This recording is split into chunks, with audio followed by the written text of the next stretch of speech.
ورحمة من ربكم وشفاء لما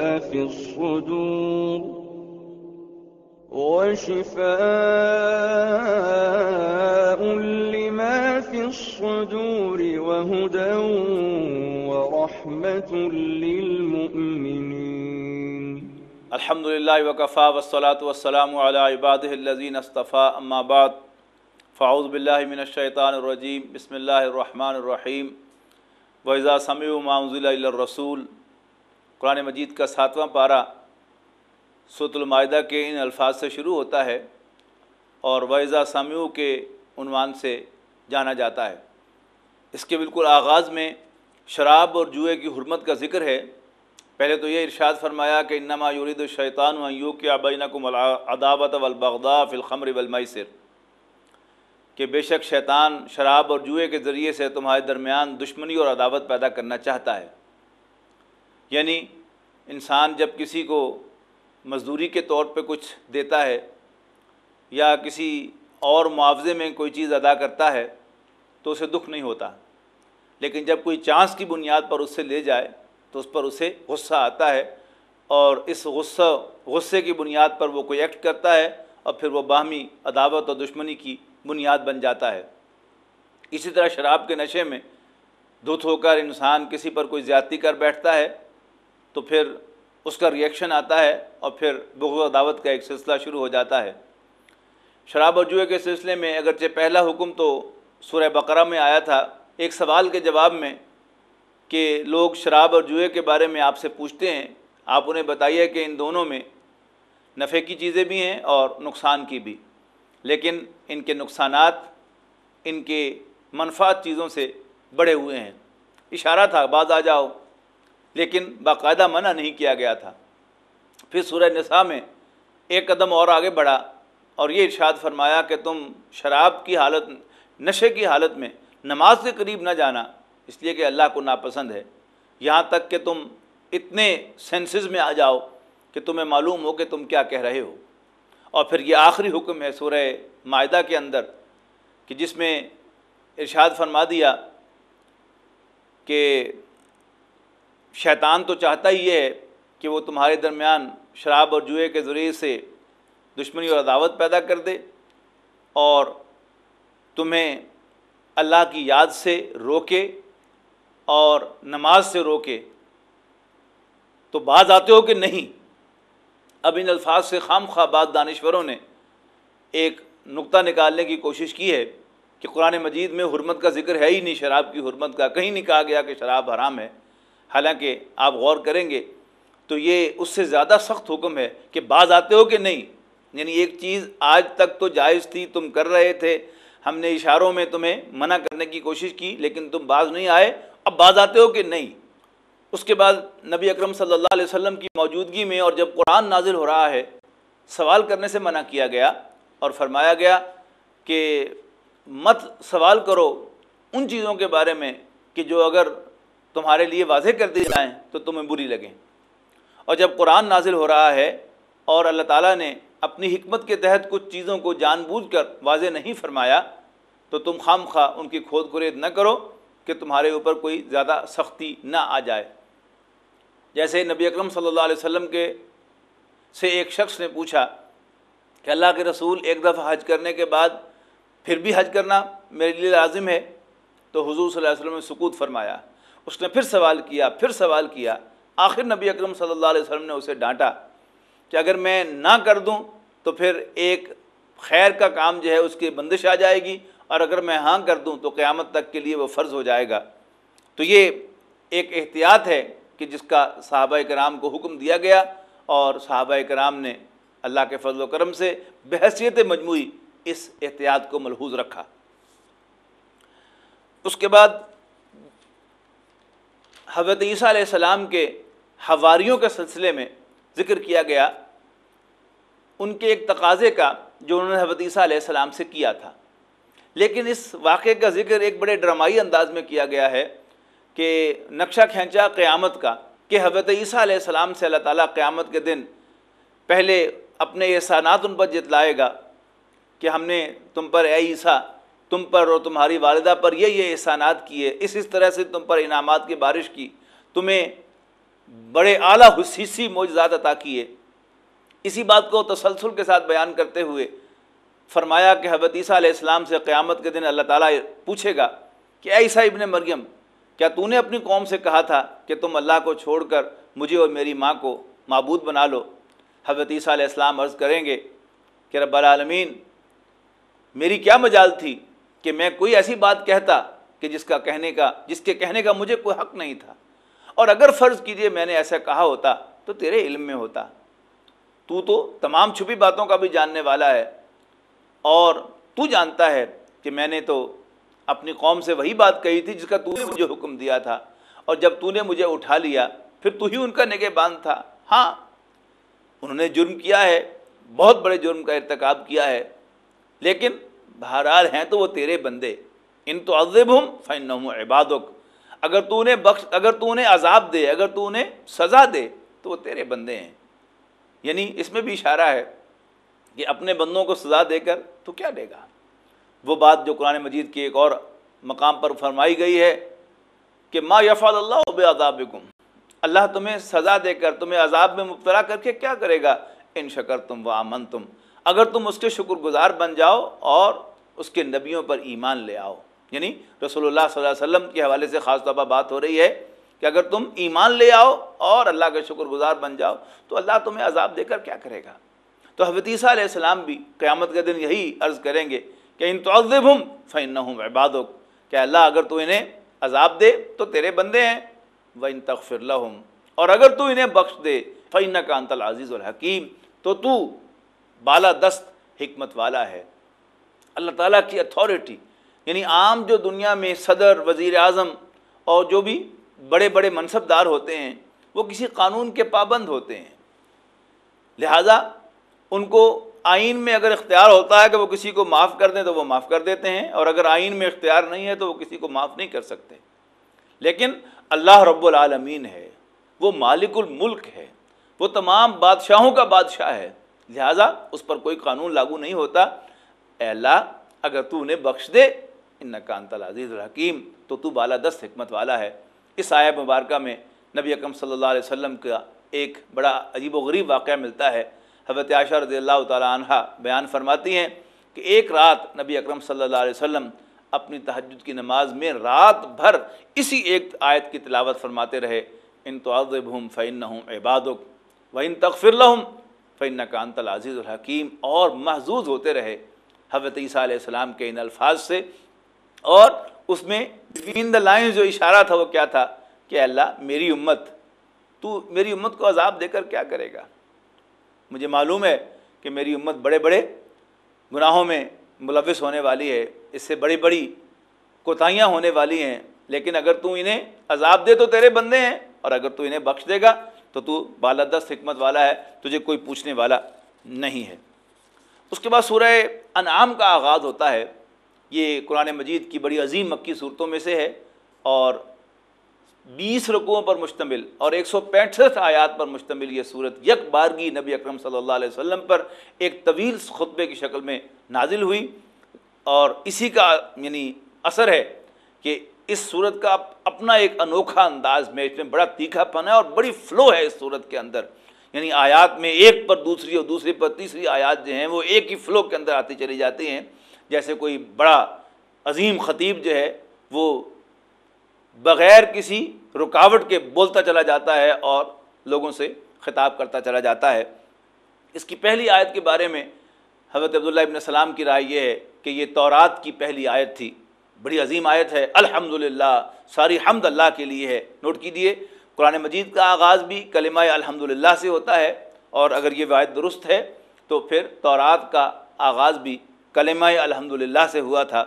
الذی خلق السماوات والارض، جس نے آسمانوں اور زمین کو پیدا کیا، وجعل الظلمات والنور، جس نے اندھیرے بھی بنائے اور روشنی بھی،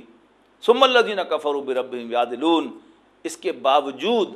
کافر اپنے رب کے مد مقابل ٹھہراتے ہیں، حالانکہ انہوں نے ایک مکھی کو بھی پیدا نہیں کیا۔ اس کے بعد ایک اور اہم مضمون آیا ہے، وہ یہ ہے کہ اللہ تعالیٰ ہی کارساز ہے، انسان کو کوئی مصیبت کوئی تکلیف، کوئی راحت نہیں ملتی مگر اللہ کے اذن اور اس کی اجازت سے۔ لہذا بڑے واضح الفاظ میں کہا گیا وَإِن يَمْسَسْكَ اللَّهُ بِضُرٍّ فَلَا كَاشِفَ لَهُ إِلَّا هُوَ، اور اگر اللہ تمہیں کوئی ضرر پہنچانا چاہے تو کوئی اس ضرر کو تم سے دور نہیں کر سکتا سوائے اس کے، اور وَإِن يَمْسَسْكَ بِخَيْرٍ، اور اگر وہ تمہیں کوئی بھلائی پہنچائے فَهُوَ عَلَى كُلِّ شَيْءٍ قَدِيرٌ، تو وہ ہر چیز پر قادر ہے۔ یہ ناظرین وہ بات ہے کہ جس کو اگرچہ ہم سب مسلمان تو مانتے ہی ہیں، لیکن یہ بات یاد نہیں رہتی، اور انسان کی بہت سی پریشانیاں اور غم اور دکھ جو ہیں وہ اسی ایک بات سے، انسان کے حجاب کی وجہ سے ہیں کہ انسان کو یہ بات یاد نہیں رہتی کہ جو کچھ بھی مجھ پر بیت رہا ہے یہ میرے رب کی طرف سے آیا ہے اور اس کی پلاننگ ہے، اس کا خیر ہے جو اس نے میرے پیالے میں، میری جھولی میں ڈالا ہے، تو اس میں خیر ہی خیر ہے، خیر ہی خیر ہے۔ سورہ انعام چونکہ جیسا کہ میں نے عرض کیا کہ یہ مکی صورت ہے اور ایک طویل خطبے کی شکل میں ہے، اور نبی اکرم صلی اللہ علیہ وسلم پر آپ کی مکے میں قیام کے آخری سالوں کے اندر نازل ہوئی ہے، لہذا اس میں یہ چیز بھی آپ کو نظر آئے گی کہ اس میں قریش کے ساتھ جو رد و قضا ہے، جو بحث و تمہیز ہے، وہ بھی اپنے کنکلوڈنگ جو ریمارکس ہیں ان کی طرف بڑھ رہی ہے۔ قریش کا تقاضا نبی اکرم صلی اللہ علیہ وسلم سے تھا کہ آپ ہمیں کوئی معجزہ دکھائیں، یعنی قرآن مجید کو تو وہ اللہ کا کلام ماننے کو تیار نہیں تھے، جو کہ نبی اکرم صلی اللہ علیہ وسلم کا اصل معجزہ تھا۔ تقاضا کرتے تھے کہ ہمیں کوئی حصی معجزہ دکھاؤ، یہ مکہ سرسبز و شاداب وادی بن جائے، یہ فلاں پہاڑ جو ہے یہ سونے کا بن جائے، یہ یوں ہو جائے، ہم دیکھیں کہ کوئی فرشتہ آسمان سے کتاب لے کر آ رہا ہے، تمہیں ڈیلیور کرتا ہے، ہم مان لیں گے کہ وہ اللہ کا کلام ہے اور تم اللہ کے رسول ہو، یا ہمارے سامنے تم خالی ہاتھ آسمان پر چڑھو اور پھر ایک کتاب لیے ہوئے واپس آ جاؤ۔ لیکن نبی اکرم صلی اللہ علیہ وسلم سے ایک تو یہ کہا گیا اس سورہ مبارکہ کے اندر کہ ان سے کہہ دو کہ میں نے تم سے کب کہا ہے کہ میرے پاس اللہ کے خزانے ہیں، یعنی اللہ کے خزانے میری ڈسپوزل پر ہیں، اور میں نے کب دعویٰ کیا ہے کہ میں غیب کا جاننے والا ہوں؟ میں تو صرف اس وحی کی پیروی کرتا ہوں جو میری طرف نازل فرمائی گئی ہے۔ لیکن ایسا معلوم ہوتا ہے کہ نبی اکرم صلی اللہ علیہ وسلم جینوئنلی، یعنی یہ خواہش رکھتے تھے اور آپ کے دل میں یہ خیال تھا کہ جب کہ میں اللہ کا سچا رسول ہوں تو اللہ تعالیٰ کو کیا اس میں رکاوٹ ہے کہ جب وہ ہر چیز پر قادر بھی ہے کہ وہ میری سچائی کو ثابت کرنے کے لیے، میری رسالت کو ثابت کرنے کے لیے، جیسے قوم سمود کے تقاضے پر وہ اونٹنی آ گئی تھی، ایسے ہی اللہ تعالیٰ ان کے تقاضے پر کوئی حصی معجزہ دکھا دے۔ لہذا حضور صلی اللہ علیہ وسلم سے کہا گیا آیت نمبر 35 میں وَإِن كَانَ كَبُرَ عَلَيْكَ إِعْرَاضُهُمْ فَإِنِ اسْتَطَعْتَ أَن تَبْتَغِي نَفَقًا فِي الْأَرْضِ أَوْ سُلَّمًا فِي السَّمَاءِ فَتَأْتِيَ بِهِمْ آیہ، بڑی سخت آیت ہے کہ اگر اے نبی صلی اللہ علیہ وسلم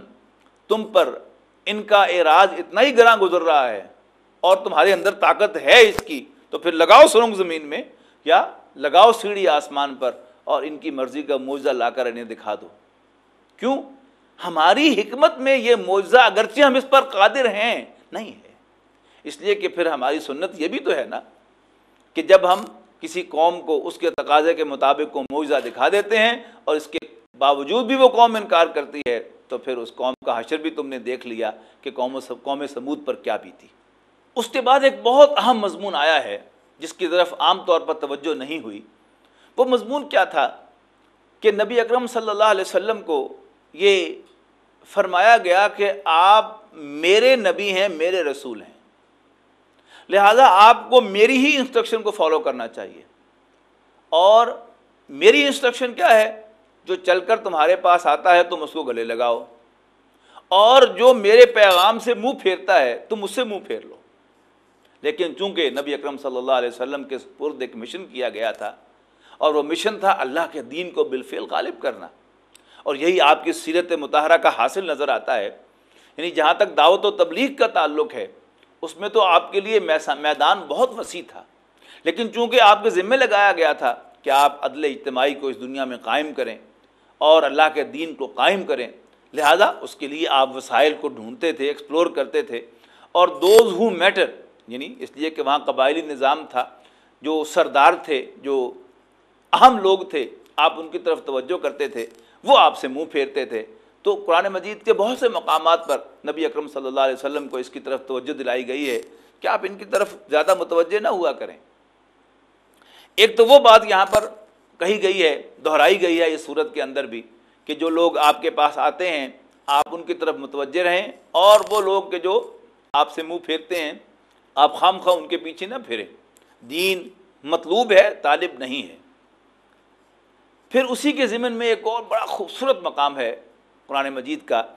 آیت نمبر 54 میں مضمون آیا ہے۔ ناظرین میری گزارش ہوگی کہ آپ ذرا اس مضمون کو ضرور پڑھیے۔ وَإِذَا جَاءَكَ الَّذِينَ يُؤْمِنُونَ بِآيَاتِنَا، اور جب آپ کے پاس آئیں وہ لوگ کہ جو میری آیات کو مانتے ہیں، یعنی مومن،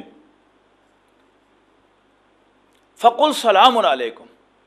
تو آپ ان سے کہیے السلام علیکم۔ لیکن یہاں پر یعنی نبی اکرم صلی اللہ علیہ وسلم سلام میں تو ہمیشہ پہل فرماتے ہی تھے، یہاں پر جو حکم دیا گیا ہے سلام کرنے کا، یہاں ویلکم کرنے کے معنوں میں ہے کہ جب آپ کے پاس اہل ایمان آئیں تو آپ انہیں ویلکم کیجئے اور ان سے کہیے کتب ربکم علی نفسہ الرحمہ، تمہارے رب نے اپنے اوپر رحمت کو لازم کر لیا ہے، انہ من عمل منکم سوءا بجہالۃ ثم تاب من بعدہ واصلح فانہ غفور الرحیم۔ تو جو کوئی بھی تم میں سے جذبات میں آ کر یا جاہلیت میں کوئی برائی کر بیٹھے پھر وہ فوراً توبہ کر لے اور اپنی اصلاح کر لے تو اللہ تعالیٰ بڑا بخشنے والا، رحم فرمانے والا ہے۔ یعنی ایک انداز کیا ہے کہ آپ کا کوئی ساتھی اس سے کوئی گناہ سرزد ہوا ہے تو آپ سے کہے تم ناپاک ہو، دور رہو مجھ سے، خبردار میرے قریب آئے تو۔ ایک انداز کیا ہے کہ آپ گناہ گار کو بھی گلے لگائیں اور اس کو ریئشور کریں کہ تمہارے رب نے تو اپنے اوپر رحمت کو لازم کیا ہوا ہے، بس تم ایک جلدی سے توبہ کر لو اور اپنے آپ کو پاک کر لو اور اپنی اصلاح کر لو، تو اللہ تعالیٰ بڑا بخشنے والا، رحم فرمانے والا ہے۔ اور یہی بات آپ کو نبی اکرم صلی اللہ علیہ وسلم کی سیرت میں بہت نمایاں نظر آتی ہے۔ اس صورت کے مضامین میں سے ایک اور اہم مضمون جو ہے وہ عذاب کی مختلف شکلیں ہیں۔ آیت نمبر 65 میں ارشاد ہوا قل هو القادر علی ان یبعث علیکم عذابا من فوقکم او من تحت ارجلکم او یلبسکم شیعا ویذیق بعضکم باس بعض، کہہ دو کہ اللہ قادر ہے اس پر کہ تم پر آسمان سے کوئی عذاب بھیج دے یا تمہارے پاؤں کے نیچے سے کوئی عذاب بھیج دے، یعنی آسمان سے عذاب کی صورتیں ہیں، آندھی آ جائے، بارش آ جائے، پاؤں کے نیچے سے عذاب کی صورت زلزلہ آ جائے، سیلاب آ جائے، او یلبسکم شیعاً، یا تمہیں گروہوں میں تقسیم کر دے اور پھر تمہیں ایک دوسرے کے غصے کا، ایک دوسرے کی عداوت کا مزہ چکھا دے۔ تو ناظرین یہ بڑی گھناؤنی صورت ہے اور وقتاً فوقتاً ہمیں اللہ تعالیٰ مختلف عذابوں سے جھنجھوڑتا ہے، اور خاص طور پر یہ عذاب، اس سے بھی ہم دوچار ہوتے رہتے ہیں باہمی خانہ جنگی سے، لیکن اس کا جو نتیجہ نکلنا چاہیے انفارچونیٹلی ہم وہ نتیجہ نہیں نکالتے اور اللہ تعالیٰ کی طرف رجوع نہیں کرتے۔ اللہ تعالیٰ سے دعا ہے کہ اللہ تعالیٰ ہمیں عبرت حاصل کرنے کی توفیق عطا فرمائے، اور جب بھی اللہ تعالیٰ کے عذاب کا کوئی کوڑا ہم پر برسے، وہ آسمانی عذاب کی شکل میں ہو، زمینی عذاب کی شکل میں ہو یا باہمی خانہ جنگی کے عذاب کی شکل میں ہو، ہم فوراً اللہ تعالیٰ کی طرف رجوع کریں، اپنی اصلاح کریں اور اپنے روٹھے ہوئے رب کو منا لیں۔ اس کے بعد اس سورہ مبارکہ میں حضرت ابراہیم علیہ السلام کا ذکر آیا ہے قدر تفصیل کے ساتھ۔ پہلی بات تو یہ ارشاد فرمائی کہ یاد کرو جب ابراہیم نے علیہ السلام اپنے والد آزر سے کہا۔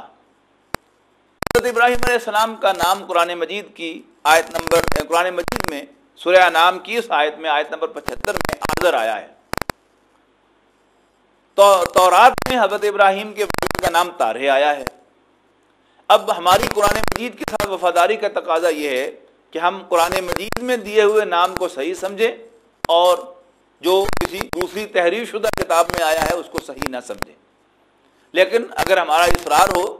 تو پھر کوئی نہ کوئی تطبیق کی شکل نکالیں کہ قرآن مجید کی دی ہوئی انفارمیشن جو ہے وہ فائق رہے، اور وہ تطبیق یہ معلوم ہوتی ہے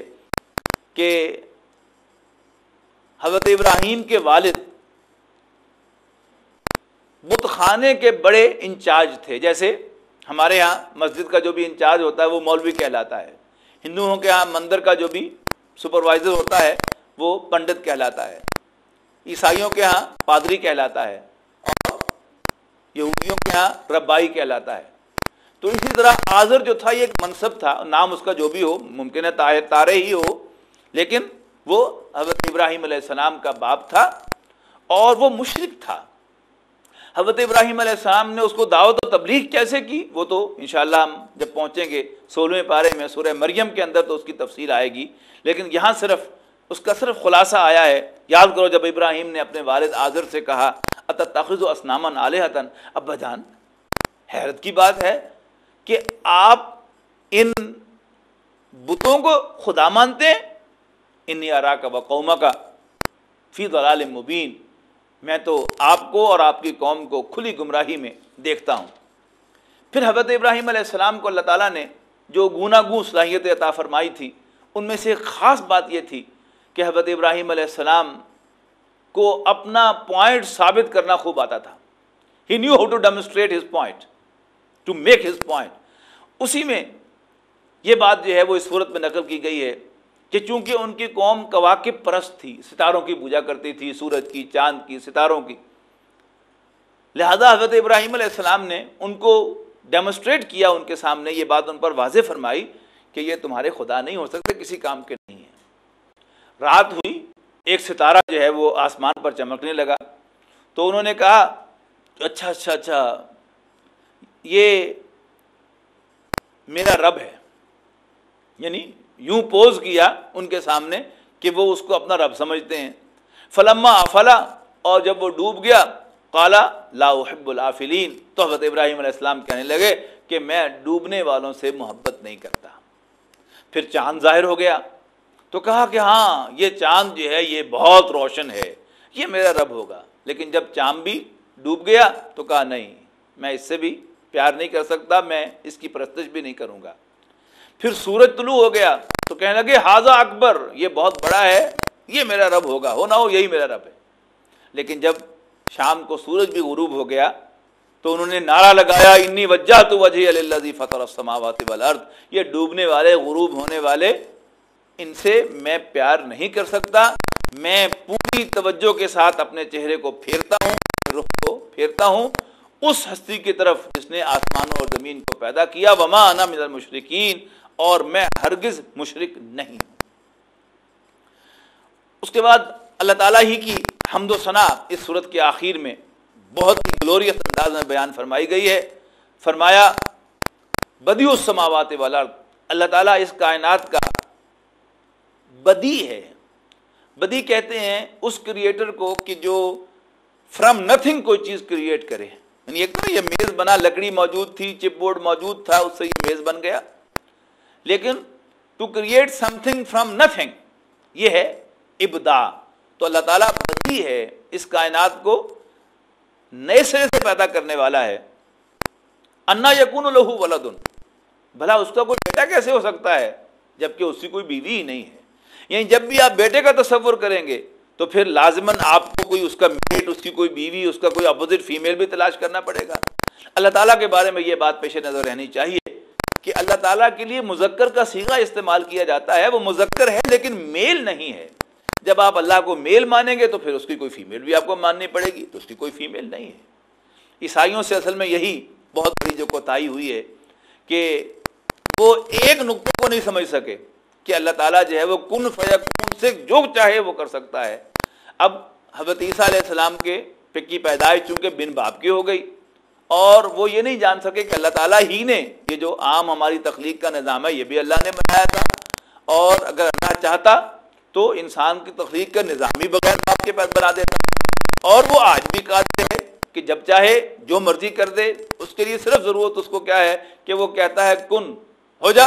یکون ہو جاتا ہے. تو اسی سے اللہ تعالیٰ نے حضرت عیسیٰ علیہ السلام کو تخلیق فرمایا. اب چونکہ اس بات کو وہ نہیں سمجھ سکے, لہذا اس گیپ کو فل کرنے کے لیے کبھی وہ اللہ کو لے آئے, کبھی جبرائیل کو لے آئے, معاذ اللہ ثم معاذ اللہ. تو فرمایا لا تدرکہ الابصار, آنکھیں اللہ کا ادراک نہیں کر سکتی, وہ یدرک الابصار, ہاں اللہ جو ہے وہ آنکھوں کا ادراک کرتا ہے. پھر توحید کا یہ مضمون بڑی خوبصورتی کے ساتھ اس سورت کی آخر تک چلا جاتا ہے۔ اللہ تعالیٰ سے دعا ہے کہ وہ ہمیں قرآن مجید کو صحیح معنوں میں سمجھنے اور اس پر عمل کرنے کی توفیق عطا فرمائے۔ آخر دعوانا ان الحمدللہ رب العالمین۔ يا أيها الناس قد جاءتكم موعظة من ربكم وشفاء